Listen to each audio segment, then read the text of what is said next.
मेरा एक internal transfer का इंटरव्यू था अमेजोन के अंदर, गलती से मेरी वीडियो बंद हो गई और मुझे पता नहीं था। तो मेरी वीडियो बिल्कुल बंद है, मैं आंसर कर रहा हूँ, सामने इंटरव्यूअर है और उन्होंने मुझे ऐसे 6 महीने बाद बताया कि जब तुम इंटरव्यू दे रहे हो तुम्हारी वीडियो बंद थी। अगर आपके पास स्किल है तो आपको फिर टाइम अलग से निकालना पड़ेगा पैसे गिनने के लिए कितने हो गए। अभी वर्चुअल में बहुत लोग चीटिंग कर रहे हैं आजकल, और इंटरव्यू से मेरी बात हुई है, उनको पता होता है चीटिंग कर रहे हो आप। कंपनी का काम भी कर रहे हैं full time, part time freelancing भी कर रहे हैं, महीने के 8 से 10 लाख निकाल रहे हैं। अपना डबल क्लिक करो तो जाओ काम करके आओ, खाना वाना खा के आओ, तब तक खुल जाएगा। तो ये भी माइंड में रखना पड़ेगा कि पिछले साल से बहुत सारे लोग डेस्परेट हैं उन्हीं प्लेसमेंट्स के लिए। भैया what is your future plans, अभी क्या करने का सोच रहे हो? देखिए स्टार्ट मेरे पापा की। Hi everyone, I am Ishant Sharma. ये पूरी वीडियो एक गाइड होने वाली है for anyone who wants to work as a full time software developer. हम लोग बात कर रहे हैं विद लव बब्बर। भैया कैसे हैं आप? हेलो ईशान, बहुत सही, बहुत अच्छा लगा आपसे मिलकर के आफ्टर 2 इयर्स। बिल्कुल बहुत टाइम बाद वीडियो बना रहे साथ में। हम लोग बात करेंगे about DSA and coding interviews.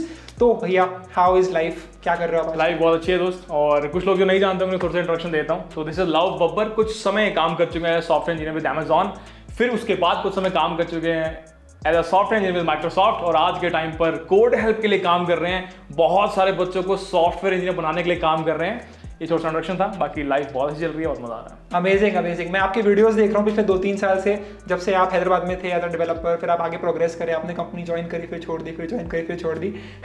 तो आज हम लोग बात करेंगे अबाउट डीएसए। तो भैया how can someone start with DSA in college? अब फर्स्ट ईयर में आ रहा है, सेकंड ईयर में आ रहा है कोई बच्चा, तो how can they get started with it? उसकी इंपॉर्टेंस क्या होती है डीएसए की एग्जैक्टली, अगर उसको कोई टॉप टेक कंपनी में काम करना है या फिर उसको एक स्टार्टअप में काम करना है? तो सबसे पहले समझते हैं कि डीएसए पढ़नी क्यों है। ठीक है, हमने ये तो सुन लिया बहुत सारे क्रिएटर से, बहुत सारे टीचर से, रिलेटिव से, सीनियर से कि डीएसए पढ़नी है, डेटा स्ट्रक्चर्स एंड एल्गोरिथम्स पढ़ना है। पर क्यों पढ़ना है समझते हैं। तो जब भी आप किसी कंपनी में काम करने जाते हो सॉफ्टवेयर इंजीनियर, तो फ्रेशर पोजीशन पे आपसे क्या एक्सपेक्टेशन होती है कि आप प्रॉब्लम सॉल्विंग कर पाओ। ठीक है, तो प्रॉब्लम सॉल्विंग कैसे जज करेगी कंपनी आपको कि आपकी प्रॉब्लम सॉल्विंग स्किल जो है स्ट्रांग है या वीक है? तो उसका बेसिस क्रिएट किया गया कि हम डीएसए के बेसिस पर चेक करेंगे कि इसको ये आता है या नहीं आता है, क्या एक अच्छा कैंडिडेट है, इसको हायर करना चाहिए कि नहीं करना चाहिए।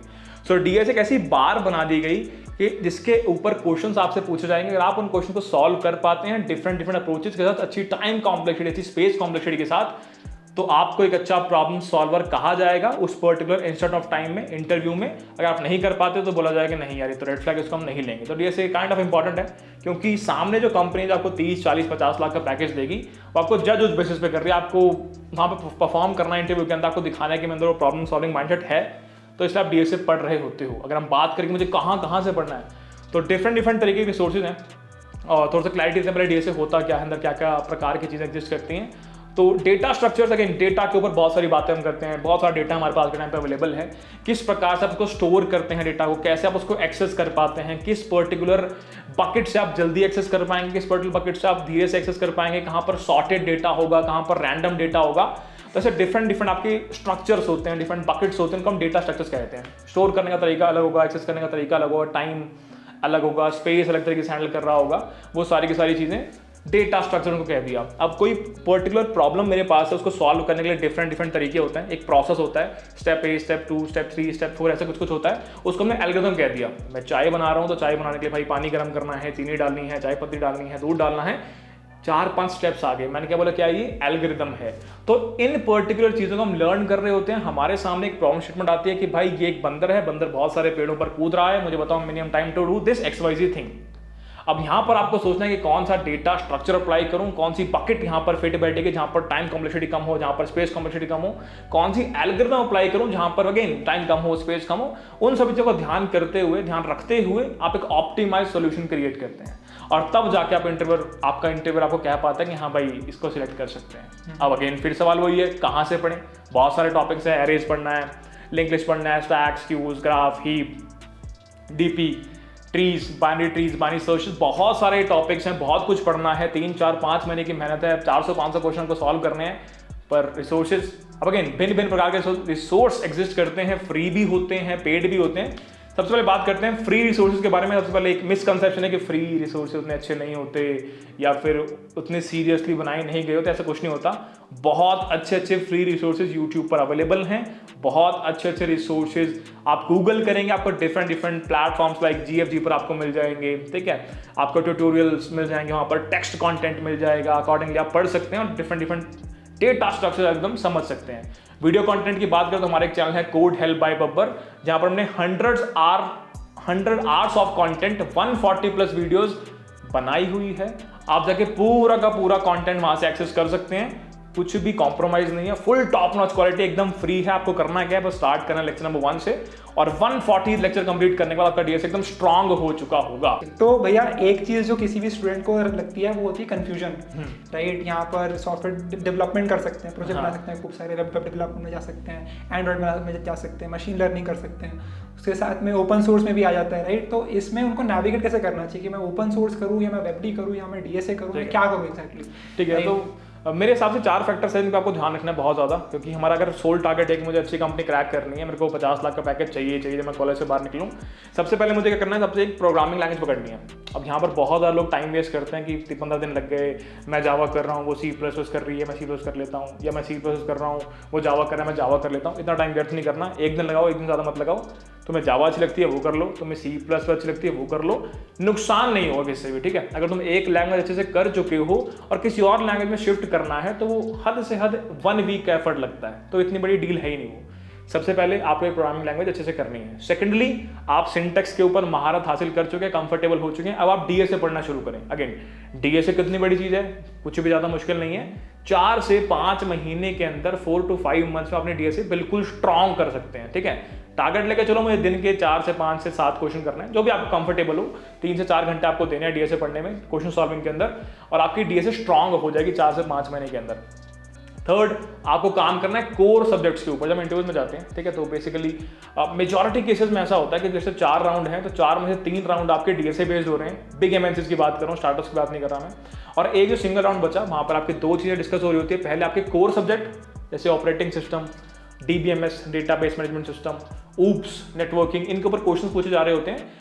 एंड आपके जो प्रोजेक्ट्स हैं आपने रिज्यूमे में ऐड किए हुए हैं उनके बारे में सवाल होते हैं। तो थर्ड, मुझे कोर सब्जेक्ट्स पर काम करना है, ओएस, डीबीएमएस, नेटवर्किंग, इन सभी के ऊपर। ऑलरेडी कोड हेल्प के ऊपर फ्री प्लेलिस्ट इनकी हमने क्रिएट की हुई है, आप जाके एक्सेस कर सकते हैं, और कुछ करने की नीड नहीं होगी, कंप्लीट हो जाएगा उसके बाद। Fourth one is development. अब यहाँ पे बहुत सारी चॉइस हमारे पास आती है। जब हम ऐसे कॉलेज में नए जाते हैं, हमारा मन करता है कि वेब डेव कर लें, हमारा मन करता है कि एआई में बूम आ रहा है, एमएल कर लें, क्रॉस प्लेटफॉर्म डेवलपमेंट कर लें, हम ओपन सोर्स में काम कर लें। तो बहुत सारे ऑप्शंस मेरे पास आते हैं। मैं ये बोलूँगा कि सब कुछ ट्राई कर लो, मैं ये नहीं कह रहा चारों एक बार में पकड़ लो। जैसे मैं तुम्हारी जगह होता तो मुझे पहले लगा वेब मुझे करनी चाहिए, तो मैं वेब करने गया, वेब डेवलपमेंट करने गया, 10-15 दिन करी, मैंने कहा मज़ा नहीं आया, मैंने छोड़ दिया।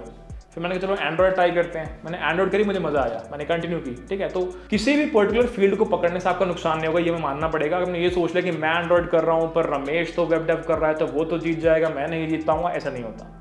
तुम कोई भी एक पर्टिकुलर चीज़ पकड़ लो, अगर तुम्हें मज़ा आ रहा है कंटिन्यू करो, नहीं मज़ा आ रहा है किसी और चीज़ को पकड़ो। पर जो भी तुम पर्टिकुलर वो डेवलपमेंट का पार्ट पकड़ रहे हो उसमें स्ट्रांग होना बहुत इंपॉर्टेंट है। आज से 2 साल बाद, अभी तुम जैसे आज कॉलेज ज्वाइन किया है, तुम्हारे पास एटलीस्ट 2 अच्छे प्रोजेक्ट्स होने चाहिए जो तुम इंटरव्यूअर को दिखा सको। और वहां पर वैसे नहीं होने चाहिए कि लाइब्रेरी मैनेजमेंट सिस्टम बना दिया, रेस्टोरेंट मैनेजमेंट सिस्टम बना दिया, वो सब नहीं। कुछ अच्छा सा, कुछ यूनिक सा, कुछ कॉम्प्लेक्सिटी वाला, जिसको सुनने में भी मजा आए इंटरव्यूअर को कि हाँ ये कुछ इंटरेस्टिंग लग रहा है, सुनते हैं कैसे बनाया, राइट।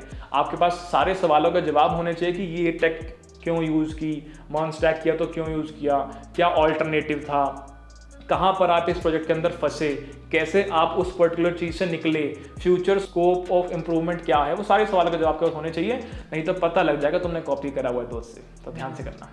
हाँ भैया, ऑफ कैंपस के लिए क्या करना चाहिए एग्जैक्टली? मेरे को बहुत मैसेज आते हैं कि मैं अच्छे कॉलेज से नहीं हूँ, हाँ। बट मुझे अच्छी कंपनी में काम करना है, तो वो जो ऑफ कैंपस वाली होती है ना, वो कैसे स्टार्ट कर सकते हैं, कैसे ढूंढ सकते हैं? ऑफ कैंपस का अभी लास्ट कुछ टाइम के अंदर मैं बात करूँ 3 से 4 क्वार्टर्स के अंदर उतना अच्छा नहीं रहा है, उतनी अपॉर्चुनिटीज नहीं थी मार्केट में, क्योंकि रिसेशन, पोटेंशियल रिसेशन चल ही रहा था एक तरीके से।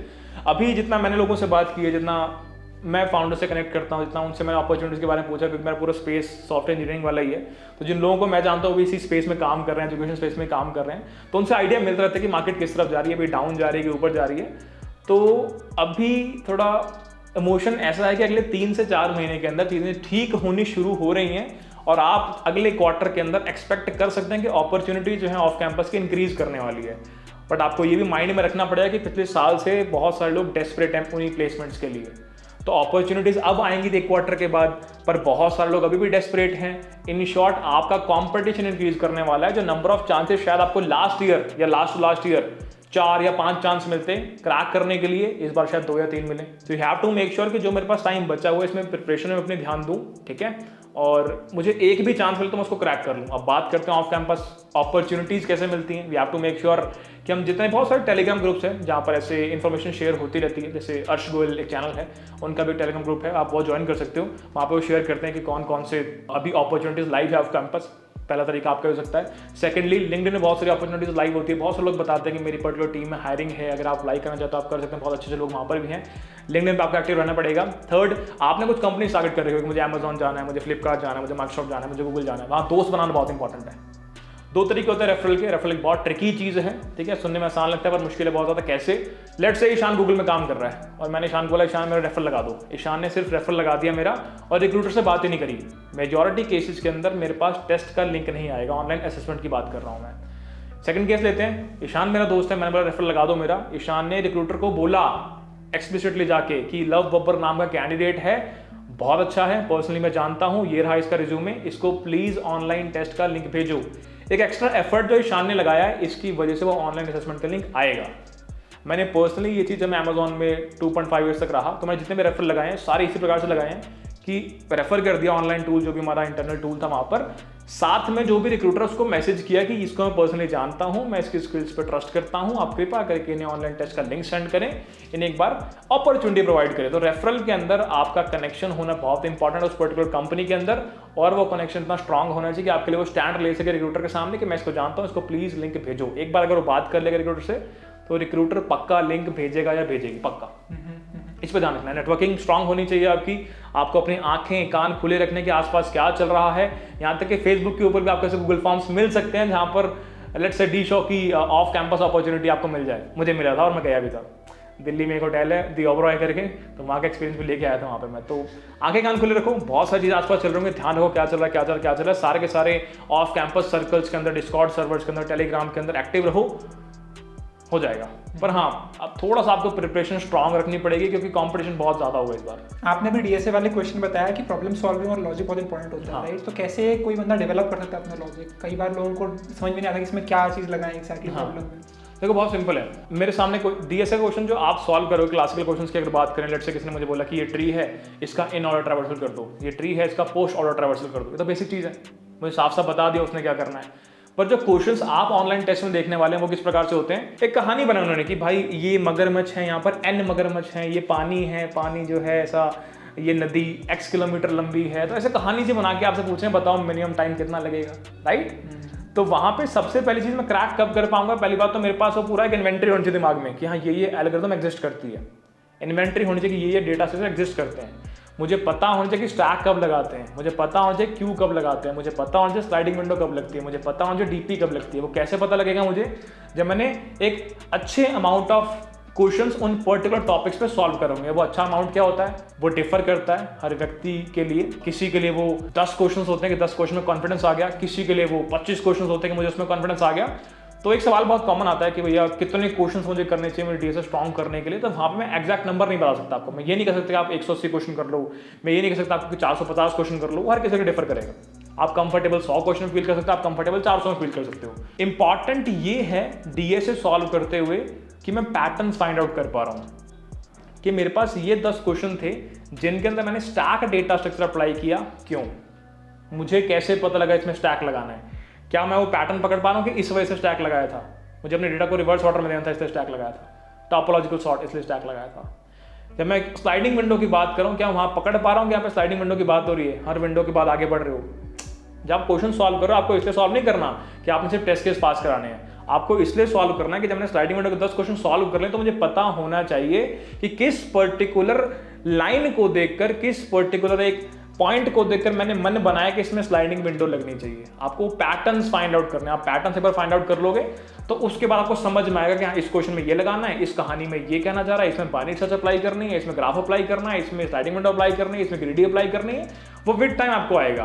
फैंसी आंसर नहीं है, सिंपल आंसर है, प्रैक्टिस कर करके, पैटर्न फाइंड आउट कर करके। एक फ्रेशर सॉफ्टवेयर डेवलपर का रेज्यूमे कैसा होना चाहिए एग्जैक्टली, और कौन सी मिस्टेक्स जो लोग करते हैं वो अवॉइड करनी चाहिए आपके अकॉर्डिंग? अगेन बहुत क्लीन होना चाहिए। मैं फिर से 4 चीज़ों फिर से फोकस करूंगा यहाँ पे। सबसे पहले आपको अगेन ऑर्डर डिफर कर सकता है, इस पर डेडिकेट वीडियो बन सकती है, रिज्यूमे कैसा हो सकता है, क्या है, मैं एक डेमो वीडियो का लिंक दे दूंगा या फिर डेमो रिज्यूमे दे दूंगा, ऐड कर देंगे।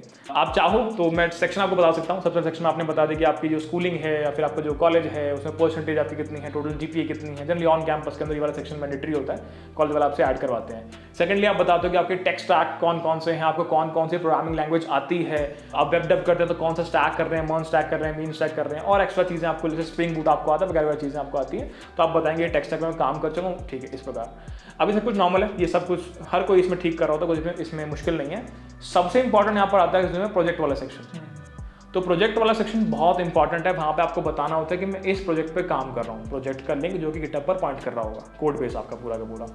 हर प्रोजेक्ट के बारे में कम से कम 2 से 3 लाइन जो कि स्टैट्स पर ज़्यादा फोकस कर रही होगी कि मैंने इसके अंदर ये टेक स्टैक यूज़ किया जिससे मैंने इस डिले को इतना कम करके इतना बना दिया, यहाँ मेरी एक्यूरेसी इतने परसेंट इतने परसेंट हो गई। एक कहानी और आप यहाँ पर बना सकते हैं कि लेट से मैंने उसको पब्लिश कर दिया और उस पर 100 यूजर्स आ गए मेरे पास, तो उन 100 यूजर से मुझे ऐसा कुछ फीडबैक मिला जिसकी वजह से मैंने ये चेंजेस करे और उससे ये आउटकम मेरे पास निकल गया है, राइट। तो वो स्पेसिफिक रहना प्रोजेक्ट के डिस्क्रिप्शन के अंदर बहुत इंपॉर्टेंट है। स्टैट्स का यूज करना बहुत इंपॉर्टेंट है। हाइपरलिंक ऐड करना प्रोजेक्ट का बहुत इंपॉर्टेंट है। सोर्स कोड ऐड करना बहुत इंपॉर्टेंट है। मेक श्योर कि जो भी टेक स्पेसिफिक वर्ड्स हैं उनका आप हाईलाइट भी कर रहे हो। सिंगल मोनोटोनिक मत चलना कि पूरा लिख दिया चलो ठीक है फॉर्मेलिटी करनी है कर दी, ऐसा नहीं। मेक श्योर कि आपने जो भी बनाया है, भले वो लाइब्रेरी मैनेजमेंट क्यों ना हो, उसका डिस्क्रिप्शन सुनने में मजा आ रहा हो कि अरे ये कुछ अच्छा बना दिया होगा इसने पक्का, राइट। तो हमने एक सिंपल बेसिक प्रोजेक्ट बनाया था जहाँ बेसिकली हमने C++ का यूज़ किया, ग्राफिक्स का यूज़ किया, और डायस्ट्रा एकदम आपने सुनी होगी ग्राफ के अंदर शॉर्टेस्ट डिस्टेंस निकालने के लिए, तो उसका यूज़ कर हमने ऐसा एक प्रोजेक्ट बनाया जहाँ पर एक बस दिखेगी आपको, एक मैप दिखेगा बहुत सारी सिटीज़ का, आप सिलेक्ट करोगे A से K तक जाना है तो बस A से K तक जाएगी सिर्फ C++ का यूज़ करके। बहुत सिंपल था, कोड 700-800 लाइन का था सिर्फ, पर वो लिखा इस तरीके से गया था कि सामने वाला पूछता था हमेशा कि ये क्या करा, ये बताओ एक बार। डिफिकल्टी ज़्यादा नहीं थी, आप मुश्किल से आपको 6 से 7 घंटे लगेंगे उसको बनाने में अगर आप बिल्कुल स्क्रैच से बिल्डअप करना चाहते हो, पर वो पूछता था इंटरव्यूअर हमेशा कि ये क्या है समझाओ एक बार, राइट। हमने एक रिसर्च बेस्ड प्रोजेक्ट भी बनाया था जेनेटिक एल्गोरिथम्स के ऊपर, तो वहाँ पर भी कुछ ऐसे फैंसी टर्म्स थी कि हम गोवा एल्गोरिथम की बात कर रहे हैं, हम एक्सप्लोरेशन की बात कर रहे हैं, एक्सप्लॉइटेशन की बात कर रहे हैं, हम फिगर्स की बात कर रहे हैं, कंपैरेटिव एनालिसिस की बात कर रहे हैं, तो वो सारी चीज़ें बहुत हिट करती हैं। तो वो कीवर्ड्स का यूज़ करना, स्टैट्स का यूज़ करना, टेक स्टैक का यूज़ करना, उनको बोल्ड करना, जो आपने प्रोग्राम बनाया है उसको आपने पब्लिश किया, लाइव किया, उससे क्या डिफरेंस क्रिएट हुआ, क्या ऑप्टिमाइजेशन आपने की, सारी चीज़ें बहुत इंपॉर्टेंट, इस पर आपको काम करना है। थर्डली हमें लगता है कि मैंने कोई इवेंट हैंडल किया, मैंने कोई मैनेजमेंट का काम किया, मैंने कोई एक्स्ट्रा करिकुलर एक्टिविटी में काम किया, पार्टिसिपेट किया, तो वो चीज़ें मैटर नहीं करती यहाँ पे। हमें लग सकता है ऐसा क्योंकि टेक जॉब है, आप टेक जॉब के लिए अप्लाई कर रहे हैं तो आप डालो उसको अचीवमेंट सेक्शन के अंदर या मत डालो, उससे फ़र्क नहीं पड़ता। स्पेस भरना तो डाल देना, पर ऐसा कुछ फायदा नहीं तुम्हें मिलने वाला। जैसे मैं एसएसबी रिकमेंडेड हूँ तो मैंने लिखा हुआ था, मुझे अच्छा लगता था लिखना अपने रिज्यूमे के अंदर, पर उससे मुझे आज तक कभी फायदा नहीं मिला। मतलब वो जगह भरने वाली बात होती है और उसके अलावा कुछ होता नहीं है। आई थिंक ये कुछ मेन पॉइंट्स हैं जो आपको रिज्यूमे में फोकस करने चाहिए। इसके अलावा कुछ होगा तो एक और वीडियो डेडिकेट बना देंगे। और बताएं कोडिंग इंटरव्यू के अंदर what are the must dos and don'ts? Coding interview के अंदर सबसे बड़ी गलती होती है कि हम सोच रहे होते हैं इंटरव्यूअर चाहता है कि मैं सही जवाब दूं। ऐसा नहीं होता, मतलब एडमिन चाहता तो है सही जवाब दो, पर वो उसका 100% इंटेंट नहीं है। वो ये चाहता है कि ये व्यक्ति ट्राई कर रहा हो। हर बार ऐसा नहीं होता कि सेम क्वेश्चन जो आपने पढ़ा हुआ वो आ जाए, कभी डिफरेंट क्वेश्चन भी आ सकता है। अगर डिफरेंट क्वेश्चन आ गया तो पॉसिबिलिटी है कि आपसे ना हो पाए, चांसेस है, कोई बहुत बड़ी बात नहीं है। पर क्या आपने एफर्ट डाला, क्या आपने उस क्वेश्चन को देख के पैटर्न फाइंड आउट करके अप्लाई करने की कोशिश की? तो मुझे याद है मेरा एक इंटरनल ट्रांसफर का इंटरव्यू था अमेजोन के अंदर, और गलती से मेरी वीडियो बंद हो गई, तो मुझे पता नहीं था। तो मेरी वीडियो बिल्कुल बंद है, मैं आंसर कर रहा हूँ, सामने इंटरव्यूअर है, और उन्होंने मुझे ऐसे 6 महीने बाद बताया कि जब तुम इंटरव्यू दे रहे थे तुम्हारी वीडियो बंद थी। तो मैंने कहा सर आपको लगा नहीं मैं चीटिंग कर रहा था? कह रहा नहीं, हमें पता लग जाता है। तो बेसिकली क्या होता है, आप आंसर कर रहे हो, अगेन एक होता है कि आप बिल्कुल ऑप्टिमाइज सोल्यूशन तक पहुँच गए और आपके पास कोई बेसिस नहीं है ऐसा डिफाइन करना है कि मैं यहाँ तक कैसे पहुँचा, चीटिंग करके आ जाएगा। पर आप बिल्कुल ब्रूट फोर्स से स्टार्ट कर रहे हो। आपने बोला कि यार मेरे को ये चीज़ें दिख रही हैं, तो ऐसा करता हूँ मैं सारे के सारे ऑप्शन एक्सप्लोर कर लेता हूँ। आपने रिकर्सिव सॉल्यूशन लगा दिया, ब्रूट फोर्स लगा दिया। आपने फाइंड आउट किया सोल्यूशन के अंदर एक हैवी ऑपरेशन, हैवी टास्क कौन सा है, ये हैवी है, इसको मैं रिमूव कर सकता हूँ। इसके लिए सोचा कौन सी अप्रोच है, कौन सा डीएस लगाऊँ, कौन सा डेटा स्ट्रक्चर लगाऊँ, आपने वो लगा दिया। एक सोल्यूशन और बन के आ गया, आपने बोला अभी भी यार थोड़ी सी कॉम्प्लेक्सिटी ज़्यादा है, क्या मैं स्कोर कम कर सकता हूँ? आपने फिर से फाइंड आउट किया कुछ ऐसा रेप्लिकेशन तो नहीं हो रही ऑपरेशन की, या कुछ और ऐसा हैवी टास्क नहीं है जिसको मैं रिप्लेस कर पाऊँ, कुछ लाइट वेट ऑपरेशन के साथ, उसको आपने हटाया, फिर कुछ और ऐड किया। ऐसे फेज बाय फेज जब सोल्यूशन के अंदर चीज़ें रिमूव और ऐड आप करते चलते हैं, तब आपका एक ऑप्टिमाइज सोल्यूशन बनता है। और ये पूरे प्रोसेस से पता लगता है कि ये व्यक्ति रट्टा लगा के नहीं आया, ये व्यक्ति चीटिंग नहीं कर रहा है, बिल्कुल बेस से उठा के सोल्यूशन बना रहा है, क्योंकि आपके पास हर एक स्टेप की डेफिनेशन होती है कि मैं ये क्यों कर रहा हूँ, रीजन आपके पास उस चीज़ का। तो उन्होंने वही बोला कि अगर तुम चीटिंग कर रहे होते, तुम सीधा वहीं पे आए थे पहले वाले राइट आंसर के ऊपर, पर तुमने जो आंसर दिया बिल्कुल बेसिक सा है, पहले ये बनाया, फिर उसका दूसरा बनाया, फिर तीसरा बनाया। जनरली जब भी हम इंटरव्यू में जा रहे होते हैं तो ये एक एडवाइस हमेशा रहता है कि आपसे कभी भी कोई सोल्यूशन पूछा जाए तो हमेशा सीधा ऑप्टिमाइज में नहीं भागना है, ब्रूट फोर्स बताओ, फेज बाय फेज उसको ऑप्टिमाइज करते रहो विद रीजनिंग कि मैं ये कर रहा हूँ क्योंकि ऐसा है, मैं ये यूज कर रहा हूँ क्योंकि ऐसा है। रीजनिंग जितनी ज़्यादा दोगे उतनी क्लैरिटी आपकी दिखेगी, और नहीं दोगे तो रट्टा दिखेगा, साफ से कोई चीटिंग कर रहा है, रट्टा लगाया, ये तो है। क्योंकि वर्चुअल में बहुत लोग चीटिंग कर रहे हैं आजकल, और इंटरव्यू से मेरी बात हुई है, उनको पता होता है चीटिंग कर रहे हो आप, ठीक है। और क्या नहीं करना चाहिए, ठीक है। अगेन उस सेम चीज़ है, मतलब ध्यान ज़्यादा उसमें मत दो कि मैं सही सोल्यूशन निकाल पाऊँ कि नहीं निकाल पाऊँ। कम्युनिकेट करते रहो, बहुत इंपॉर्टेंट है। आपके दिमाग में जो भी आ रहा है, लेट्स से कि आप कुछ गलत सोच रहे हो, आपके सामने एक सोल्यूशन आया, एक क्वेश्चन आया, उसको ग्राफ से सॉल्व करना है, आपका दिमाग कहता है स्टैक लगा ले, और लेट्स से स्टैक से सॉल्व हो ही नहीं सकता। कम्युनिकेट करो उसको कि मेरे को लगता है सर से ऐसे करना है, आई थिंक स्टैक लगाना चाहिए। इंटरव्यूअर्स बहुत अच्छे होते हैं, आपको वहीं रोक देगा वो, क्या सही में स्टैक लगाना चाहिए, अच्छा स्टैक कब लगाते हैं, केस में स्टैक लग सकता है, एक दो केस आपको प्रोवाइड करेंगे, आपको वो फील करवा देंगे स्टैक नहीं लगेगा, वो आपकी हेल्प करने आया है। हायरिंग एक बहुत ही एक्सपेंसिव प्रोसेस होता है, पैसों के टर्म्स में भी और टाइम के टर्म्स में भी। तो मैं एक सीनियर इंजीनियर से बात कर रहा था, उन्होंने मुझे कहा कि हम किसी एक व्यक्ति को जब हायर करते हैं तो 100 में से एक बच्चा अच्छा निकल के आता है। जब 100 इंटरव्यूज हुए तब जाके अच्छा बच्चा निकल के आ रहा है। एफर्ट लगता है भाई हर चीज़ के अंदर। तो सामने वाला मन बना के आए कि आपको हायर करे वो, पर आप ओवर थिंक करके अपने चांसेस खराब कर रहे हो, रिजेक्ट करने नहीं आया आपको। आप जो भी सोच रहे हो, जो भी मन में अप्रोच आ रही है, कम्युनिकेट करो, वो आपको करेक्ट करेगा, आपको कहीं ना कहीं से सही दिशा में लेके आएगा, और तब आप राइट सोल्यूशन बता पाओगे, नुकसान नहीं है। अगर मन करते रहोगे फिर तो नहीं हो पाएगा। कम्युनिकेट करना सीखो भाई, बहुत इंपॉर्टेंट है। राइट। हाँ, कॉम्पिटिटिव कोडिंग में क्या कर सकते हैं, क्या इंपॉर्टेंस है कॉम्पिटिटिव कोडिंग की जॉब में जाने के लिए किसी भी टॉप टेक कंपनी या फिर स्टार्टअप में, एंड कैसे स्टार्ट कर सकते हैं? मेरा ओपिनियन कॉम्पिटिटिव कोडिंग के ऊपर ये है यार, आज से कुछ समय पहले बहुत अच्छा तगड़ा कल्चर था, सीपी करेंगे। अभी पिछले कुछ समय के अंदर बहुत सारे कॉन्टेस्ट जो हैं ऐसे वे ऑफ हो गए हैं, बंद हो गए हैं, गूगल वाले उतना सपोर्ट नहीं है सीपी कम्युनिटी को, राइट। तो मैं ये फील करता हूँ कि लेट्स से मेरा टारगेट ये है, मुझे गूगल क्रैक करनी है, मुझे अमेजॉन क्रैक करनी है, मुझे माइक्रोसॉफ्ट क्रैक करनी है, मुझे अच्छा स्टार्टअप क्रैक करना है, मुझे बढ़िया कंपनी क्रैक करनी है, सबसे बड़ी कंपनी क्रैक करनी है। देखो एक चीज़ है जो सुई से हो सकती है, नीडल से हो सकती है, और वही सेम चीज़ आप तलवार से करना चाह रहे हो, राइट। तो मेरे हिसाब से अगर आपको कंपनी ही क्रैक करनी है तो सीपी करना इज ओवरकिल।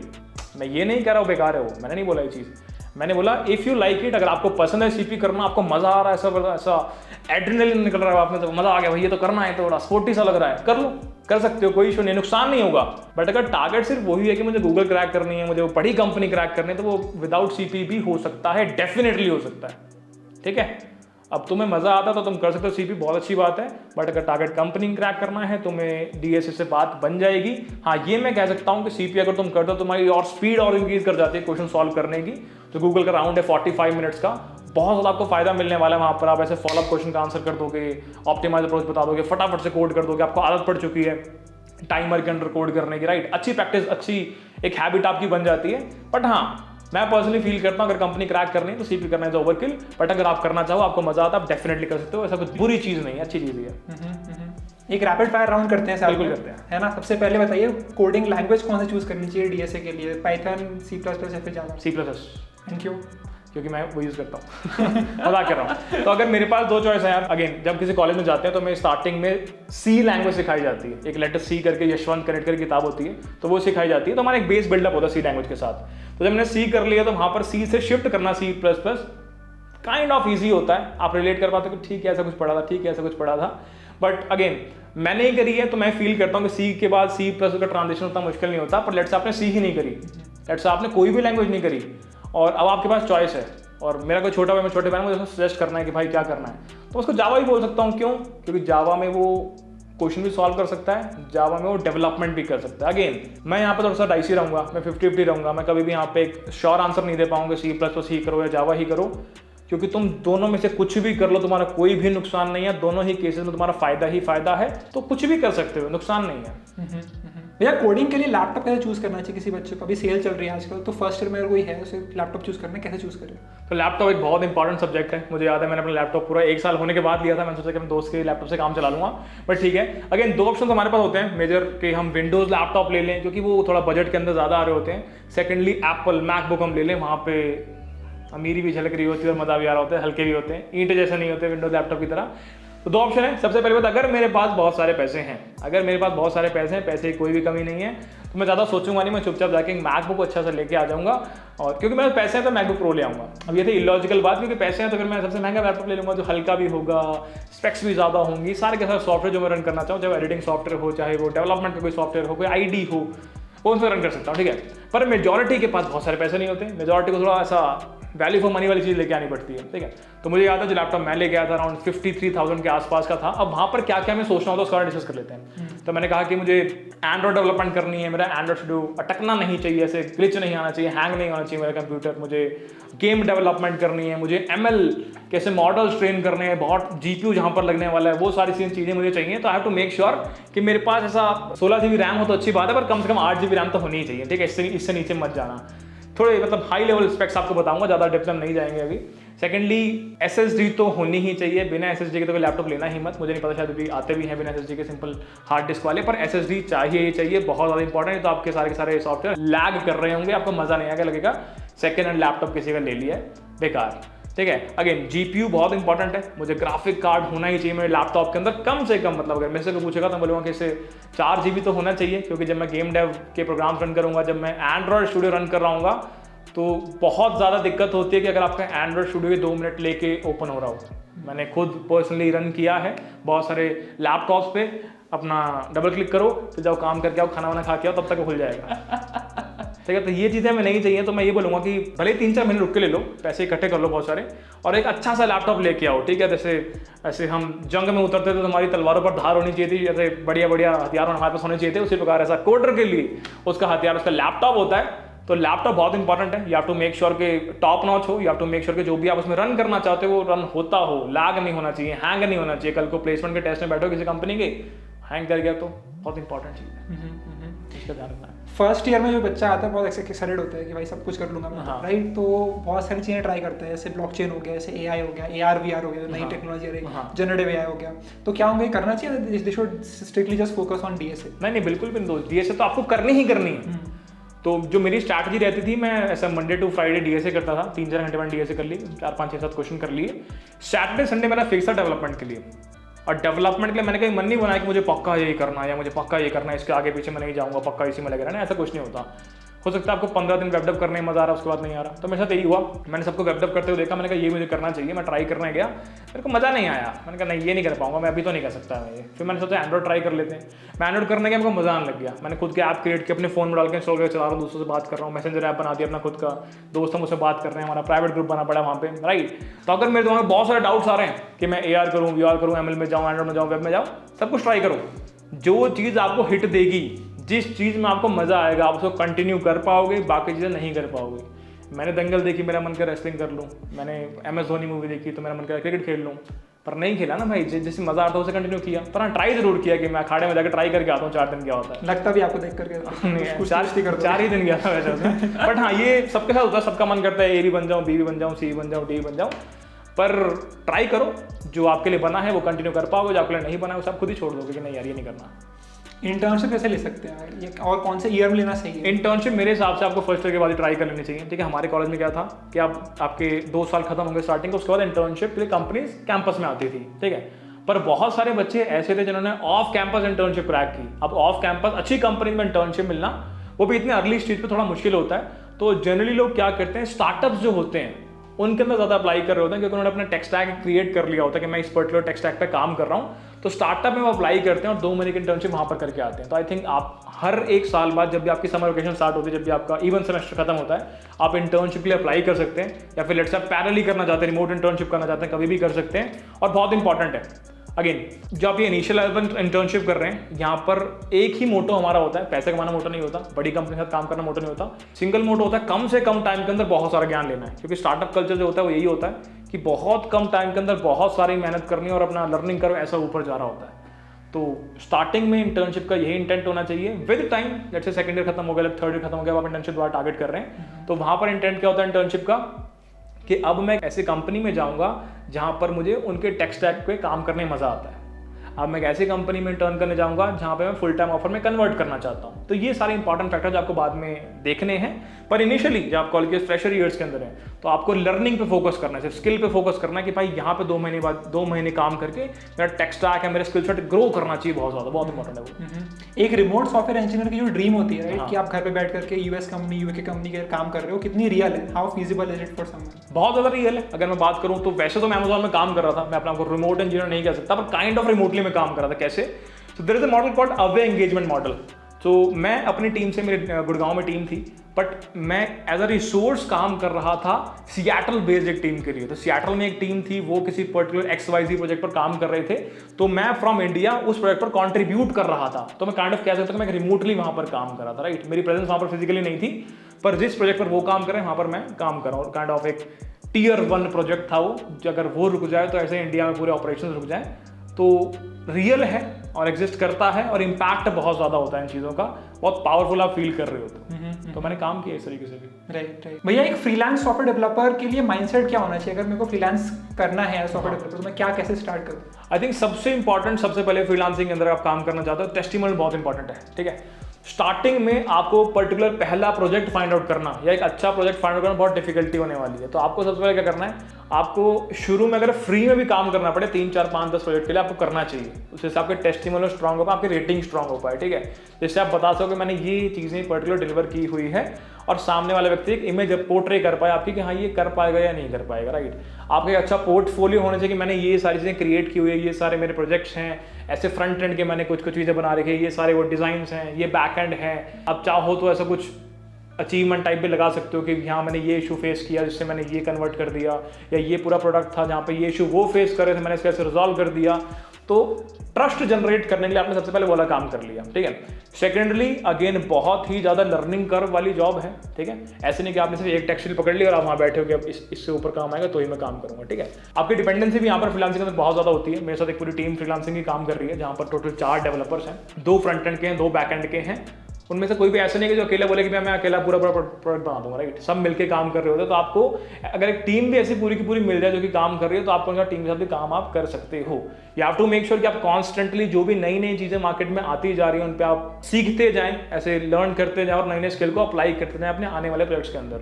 जनरली बड़ी कंपनी में, बिग एमएनसीज के अंदर क्या होता है कि उनकी खुद की टेक बनी होती है। जैसे लेट्स से अमेजॉन की बात करते हैं, उनका खुद का कोई ना कोई फ्रेमवर्क बना होगा, या फिर ऑलरेडी कोई फ्रेमवर्क जो मार्केट में पब्लिकली अवेलेबल है उसके ऊपर उन्होंने कोई रैपर क्रिएट किया होगा।